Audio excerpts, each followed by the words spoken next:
अस्सलाम वालेकुम। मोहम्मद अज़हर सिद्दीक अपने प्रोग्राम पॉलिटिकल डायरीज़ के साथ हाज़िर खिदमत है।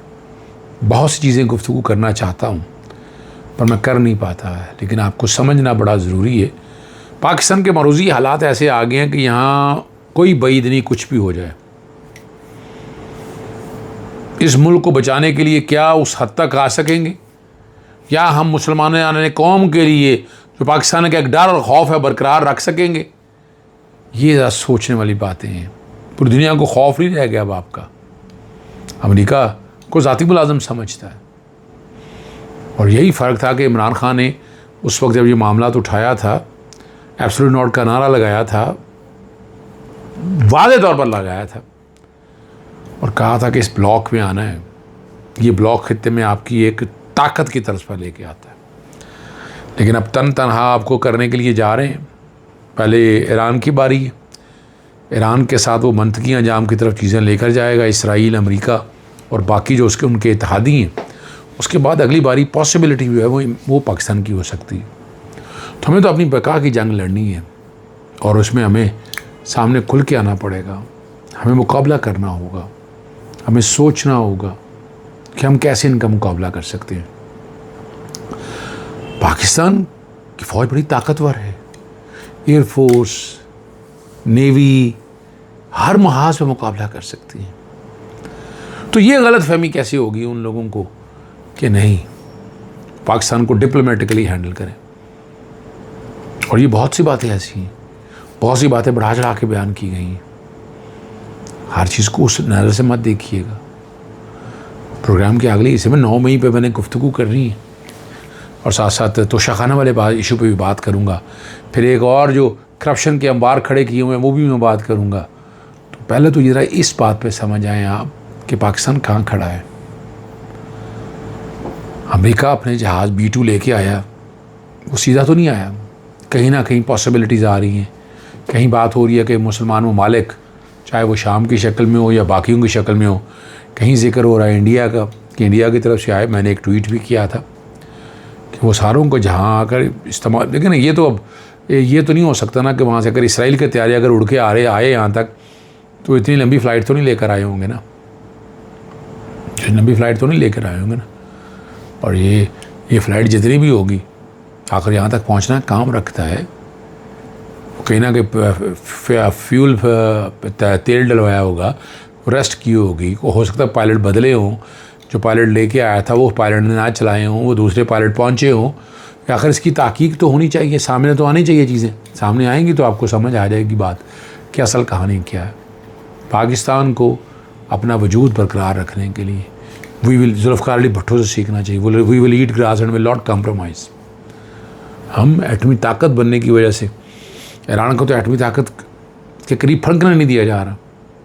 उसके जहाँ जहाँ पॉसिबिलिटीज़ हैं कि उसको हिट किया जा रहा है, और बहाना यही बनाया जा रहा है कि नहीं जनाब, ये एटमी ताकत की तरफ जा रहे हैं, ये उस सिमत की तरफ जाना चाह रहे हैं, वो रुख लेना चाहते हैं। लाया यही जा रहा है, शायद इसी तरफ बनाया जा रहा है। और इस पर कितना अमल दरामद होता है, ये ज़रा सोचने वाली बातें हैं। लेकिन ये मैं बता दूं आपको कि पाकिस्तान के लिए कोई अच्छे हालात नहीं हैं। पाकिस्तान को अगर मुकाबला करना है तो कैसे करना है? लड़के करना है, देख के करना है, झगड़ के करना है, किसी ना किसी तरीके पे तो आकर ये होना है। और उन चीज़ों तक पहुंचने के लिए आपको बहुत तगदौ की ज़रूरत है। पाकिस्तान को जो अपने दोस्त, हमसाया ममालिक, यानी हमसाया से मुराद वो लोग जो पाकिस्तान के साथ खड़े हैं, जो पाकिस्तान के साथ खड़ा होना चाहते हैं। पाकिस्तान जिंदाबाद, ईरान जिंदाबाद, पाक चाइना दोस्ती जिंदाबाद, पाक ईरान दोस्ती जिंदाबाद। 9 मई के ज़मानतों के केस का आज फैसला आज सुनाना है। कोई बड़ी रॉकेट साइंस नहीं है। लोग सवाल करते हैं ये कौन सा कोई 302 का बहुत बड़ा कोई ट्रिकी सा केस है, या कोई दहशतगर्दी का केस ऐसा है। सीधा साधा केस है। 2 साल हो गए हैं, ज़मानतें हो चुकी हैं, बहुत सी चीज़ें आगे जा चुकी हैं, बहुत सी चीज़ें आगे की तरफ जा चुकी हैं, बहुत सी चीज़ों का अदराक भी आपको हो गया, कितनी ज़मानतें हो चुकी हैं। 2 साल ये मामला अगर इस तरह चलता रहा, इस तरह हालात वाक़यात बनते रहे, और पहला वर्जन तो सीधा सा आके कंस्पिरेसी नहीं थी, इमरान खान तो था ही नहीं, इमरान खान तो गिरफ्तार है। 9 मई को अगर देखा जाए तो इमरान खान तो इस्लामाबाद हाई कोर्ट से गिरफ्तार कर लिया और वहाँ के चीफ जस्टिस ने कुछ नहीं किया। यानी बेलें फाइल हो गई, बेलें होनी थी, ये तो नहीं हो सकता था कि वहाँ से उठा कर ले जाएं आप। सुप्रीम कोर्ट ने यही किया कि वापस इमरान खान की रिहाई दिला के वहीं बजा, वहीं लेकर आए, वहीं बहकर इस चीज़ों को आगे की तरफ लेकर गए।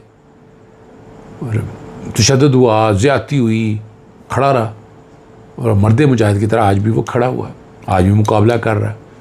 वो पीछे नहीं हटा, किसी बात में पीछे नहीं हटा इमरान खान। इमरान खान ने अपना लोहा मनवाया है, उसने उन चीज़ों को उस तरह लेकर गया है, उस तरीके से चीज़ों को लेकर गया है। ये बड़ी बात है, ये समझने वाली बात है। और अगर चाहती मिसाल के तौर पर बहुत सी बातें होती रही, फिर मुख्तलिफ वर्जन आ गए, वादा माफ गवाह बन गए। वो लोग जो टीवी चैनलों पे आकर इंटरव्यू दे दिए, प्रेस कॉन्फ्रेंसें कर दी कि ये वादा माफ गवाह बन गए, वही लोग जो इस सारे वायलेंस में अगर शामिल थे तो वो सारे कहाँ निकल गए। फिर एक दिन तीसरा वर्जन आ गया कि नाम नहीं है कि सब इंस्पेक्टर थे यहाँ पर जो कंस्पिरेसी सारी नोट कर रहा था, सारे वाक़यात को देख रहा था, और उसने अपने बड़े हाई अप को कुछ नहीं बताया, ना FIR के अंदर आज हुआ। कंस्पिरेसी तो वकूए से पहले की थी, तो वो जो कंस्पिरेसी थी ये आफ्टर थॉट है ना, ये बाद की बबाद में सोचा है। तो कंस्पिरेसी तो पहले थी, तो कंस्पिरेसी तो सामने आनी चाहिए थी। और उसमें जो नाम दिए गए उनकी एविडेंस जो है वो बड़े अरसे बाद हुई। एविडेंस हमारा 161 के बयान जो है ना, बड़े देर बाद दागे गए। फिर और बहुत सी बातें ऐसी हुई, बुशा बीबी साहब के इन्वॉल्वमेंट के हवाले से बातें आती रही, उन सब में ज़मानतें भी हो गई, बहुत से लोग निकल भी गए, रह कितने गए। फिर हमने यहाँ 9 मई के हवाले से देखा कि लोगों को अगर गिरफ़्तार करना है तो पहले उनकी शनाख्त पीरियड होती थी। जी शनाख्त पीरियड होती थी। शनाख्त पीरियड होने के बाद बातें आगे जाती थी और फिर हम आगे की तरफ जाते थे इन चीज़ों को लेकर कि नहीं जी ये बातें हैं सारी, ये बातें समझने वाली बातें यही हैं। शनाख्त पीरियड में पहले वैसे रखा, फिर गिरफ़्तारी डाल ली, एक पर्चे में हुई ज़मानत हुई, दूसरे में डाल दी, दूसरे में हुई, तीसरे में डाल दी। फिज़िकली मौका नहीं थे। ये एक ना इंतहाई सिलसिला वहाँ से शुरू हुआ, कहाँ तक चलना हुआ, ये अब सारा ये तारीख़ लिखी जा रही है, तारीख़ का हिस्सा रहेगी। लोग शायद कई मामले बात करते हैं कि सानिया मशरिकी पाकिस्तान, कई लोग ऐसे कहते हैं वो सानिया मशरिकी पाकिस्तान भूल जाएंगे। एक नॉर्मल सी बात चल रही है। तो इसमें मुझे तो मेरिट पे मुझसे पूछते हैं तो ज़मानत पक्की है इमरान साहब के 8 केसों के अंदर, ये रिजेक्शन का केस है ही नहीं। तो ठीक है, आप तौज़ीहात ढूंढते रहें और साथ जजेस की मैं कहानी आपको बताता रहता हूँ, जो मीटिंग हो के तय हुआ किस तरह करना है, ये तरीका नहीं। इंसाफ के तकाज़े ये नहीं है, इंसाफ के तकाज़े इंसाफ देने के हवाले से 190 मिलियन पाउंड का 175 मिलियन का 26 तारीख को वो केस लगा हुआ। और कोशिश होगी कि इस्लामाबाद हाई कोर्ट में मौजूद रहें और देखें सुने किस तरह करना है। प्रोसिक्यूटर अभी तक नैब के मेरा ख्याल है तैनात हो गए हैं या चेंज हो रहे हैं, ये उस दिन पता लगेगा। अगर 26 तारीख को हेयरिंग हो गई तो 26 के बाद 27 तारीख अगले दिन रखें आप इसको, और 23 पीर है, 24 मंगल है, 25 बुध है और 26 जुमेरात है। और जुमेरात के बाद जुमे को डीबी नहीं होती उसके बाद 1 तारीख रह जाएगी, वो हो जाएगी 30 जून। 1 जुलाई से छुट्टियाँ हैं। और देखना ये है कि अगर ज़मानतें मेरिट पे सुनी गई तो इमरान खान साहब की ज़मानत पक्की है, पुख्ता ज़मानत है इमरान खान साहब की। वो डिले नहीं कर सकेंगे, लेट नहीं कर सकेंगे, लटका नहीं सकेंगे इस बात को।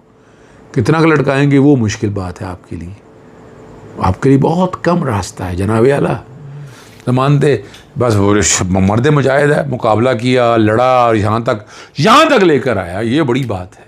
ये समझें, अगर आप समझ सकें तो तब है, वरना तो हर कोई समझना नहीं चाहता इस बात को। इमरान खान मेरिट पे देखें तो जून के अंदर बाहर होंगे, 9 मई की ज़मानतें हो जाती हैं, फिर ये रह जाएंगे। ये भी अल्टीमेटली रहा कुछ नहीं गया। मैं अगस्त तक बार बार देख रहा हूँ तहरीक शुरू होने के हवाले से, बाकी चीज़ों को आगे होने के हवाले से अगस्त फैसला कौन, इस तरह बात आएगी नहीं तो फिर ये मामला लटक गया। और जब तक अवाम बाहर नहीं ले तब तक भी मतलूबा नतीजा ले नहीं सकते। इजाज़त चाहता हूँ। अस्सलाम वालेकुम, अल्लाह हाफ़िज़, पाकिस्तान जिंदा।